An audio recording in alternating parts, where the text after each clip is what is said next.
child is clearly autistic. She probably will never speak, and I'm afraid there is no course of treatment.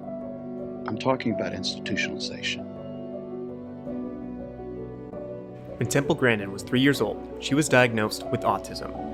Born in the 1950s, if she could not learn how to speak, she would be institutionalized for life. Her parents tried desperately to avoid this fate, so she spent 20 hours a week working directly with a speech therapist. And slowly but surely, she made enough progress to be accepted in school. This was a huge win for Temple, but still her future was bleak. She struggled throughout her entire school life because she simply did not think or act the way normal children did. She was bullied and alienated by her classmates, and it appeared Temple would never be successful in mainstream society. That started to change when Temple visited her aunt on a farm. There, Temple was able to interact with the aunt's cattle and realize the deep connection she felt for them. For some reason, she felt a level of empathy for them that she couldn't feel for other people. Then she spotted a cattle squeeze chute. Like all children, Temple wanted to be hugged to help her feel safe and secure. However, she could not stand having another person hug her. She felt like she had no control in the situation and it would cause her to panic.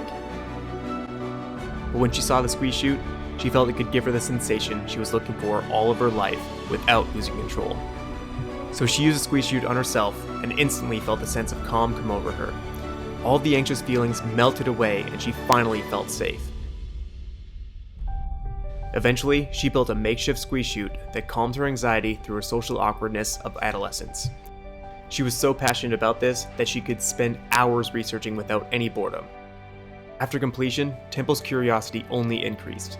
She wanted to know why the machine impacted her so positively. So she became obsessed with how touch and pressure affect autistic children.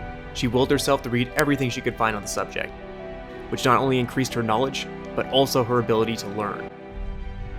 After years of research and remarkable improvements in her learning ability, Temple overcame seemingly impossible odds and went to college, graduating with a degree in animal science.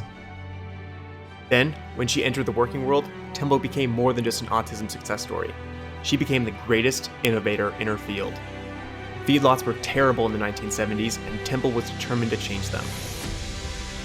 Workers didn't take the animals' thoughts or emotions into account at all. They were only focused on forcing the cattle to move along the assembly line, leading to group panic, injuries, and even death. Temple could feel their fear, feel their pain, and feel their feelings of panic. They were living in a place that was completely foreign to all of their natural instincts, so they didn't know how to react. So Temple literally went through the entire production process as if she were the cow, making changes based on the cow's thoughts and feelings. The men in the feedlots laughed at her crazy ideas of cattle psychology, but she was used to ridicule. When her changes were made, they were simply astonished when the cattle moved flawlessly through the feedlot without any injuries or deaths. Temple Grandin had terrible luck in life, but she is living proof that you are not defined by your luck. You are defined by your choices, and the willpower you need to make those choices a reality.